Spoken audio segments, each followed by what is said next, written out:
సదాశివసమారంభాం వ్యాసశంకరమధ్యమాం అస్మదాచార్యపర్యంతాం వందే గురుపరంపరాం. జ్యోతిషశాస్త్రాన్ని భావతరాల వారికి ప్రసాదించిన ఋషుల యొక్క పాదపద్మాలకి నమస్కారం చేసుకుంటూ, అలాగే నాకు ఈ జ్యోతిష విద్యను నేర్పిన గురువర్యులు జ్యోతిష బ్రహ్మ కీర్తిశేషులు శ్రీ ఏరంకి సూర్యనారాయణమూర్తి గారు, సూర్యశ్రీ దైవజ్ఞ గారి యొక్క పాదపద్మాలకి నమస్కారం చేసుకుంటూ, ఓం శ్రీ మహాగణాధిపతి నమః, శ్రీ గురుభ్యో నమః, హరి ఓం. వీక్షకులందరికీ నమస్కారం. నవంబర్ నెల 24వ తారీఖులుగా అయితే నవంబర్ 30వ తారీఖు వరకు ఉండేటువంటి గ్రహగతుల ఆధారంగా ద్వాదశ రాశుల వారికి ఈ వారం ఏ విధమైనటువంటి శుభాశుభ ఫలితాలు కలగబోతున్నా తెలుసుకుందాం. అందులో భాగంగా ఈ వారం ఉండేటువంటి గ్రహగతులను గమనిద్దాం.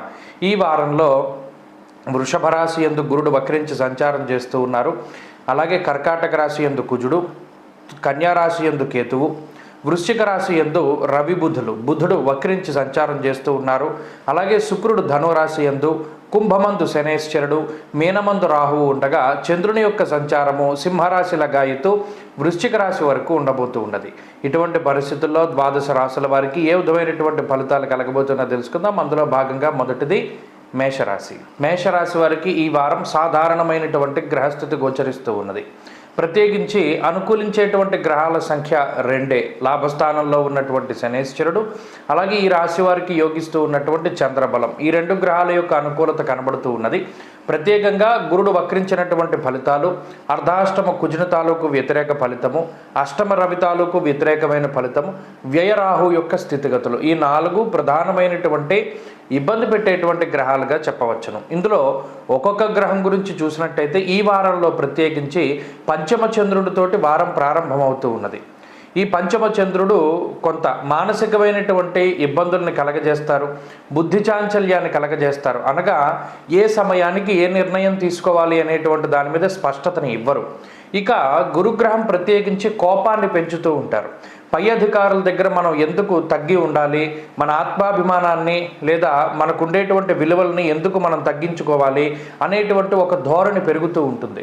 ఎవరైనా మీకు వ్యతిరేకంగా మాట్లాడితే వారు ఎంతటి వారైనా సరే వారిని తిరిగి ప్రశ్నించి తిరిగి మాట్లాడేటువంటి పరిస్థితులు ఈ రాశి వారిలో కనబడుతున్నాయి. నిజానికి అది ఎంత మాత్రము కూడా ఇప్పుడు మంచిది కాదు. ఇప్పుడున్నటువంటి గ్రహస్థితిలో దుర్దోష శత్రు సంవాద, అష్టమంలో ఉండేటువంటి రవిగ్రహం కానీ, వ్యయంలో ఉండేటువంటి రాహువు కానీ అనవసరమైనటువంటి తగువులు, లేనిపోని ఆవేశము, లేనిపోని కోపావేశాలతోటి జీవితంలో ఉన్నతమైనటువంటి స్థితిని తగ్గించుకునేటువంటి అవకాశాన్ని, ఇక్కడ స్వయంకృతాపరాధాలు ఎక్కువగా కనబడుతూ ఉన్నాయి.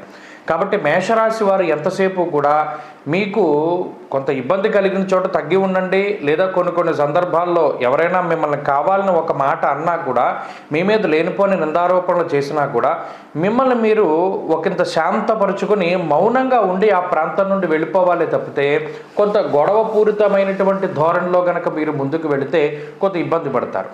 అటు పై అధికారులతో కానీ, తోబుట్టువులతో కానీ, బంధువులతో కానీ, కుటుంబ సభ్యులతో కానీ చాలా జాగ్రత్తగా మెలుగుతూ ఉండాలి. ఇది ఈ వారం ప్రధానమైనటువంటి సూచన.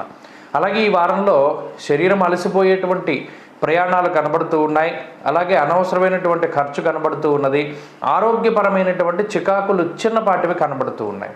ఏదేమైనప్పటికీ ఇన్ని గ్రహాలు, ప్రత్యేకించి ఈ 4 గ్రహాలు కూడా ఏదైనా ఒక తప్పు చేయడం, దానివల్ల మానసికమైనటువంటి భయం, దీనివల్ల ఏమవుతుందా అనేటువంటి భయాన్ని, వీటన్నిటినీ కూడా కలగజేస్తాయి. వీటన్నిటి నుండి శనేశ్వరుడు కాపాడుతూ ఉంటారు. అయినప్పటికీ కూడా మీకు మీరుగా కొంత శాంతంగా సాధు స్వభావంతో మౌనంగా ముందుకు వెళుతూ ఉండడం ఈ వారం చెప్పదగినటువంటి సూచన.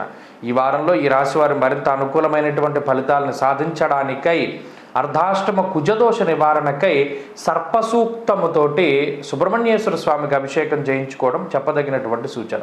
ఈ వారంలో అనుకూలించేటువంటి రోజు శనివారంగా చెప్పవచ్చును. అదృష్ట సంఖ్య 9, అదృష్ట వర్ణము నీలము.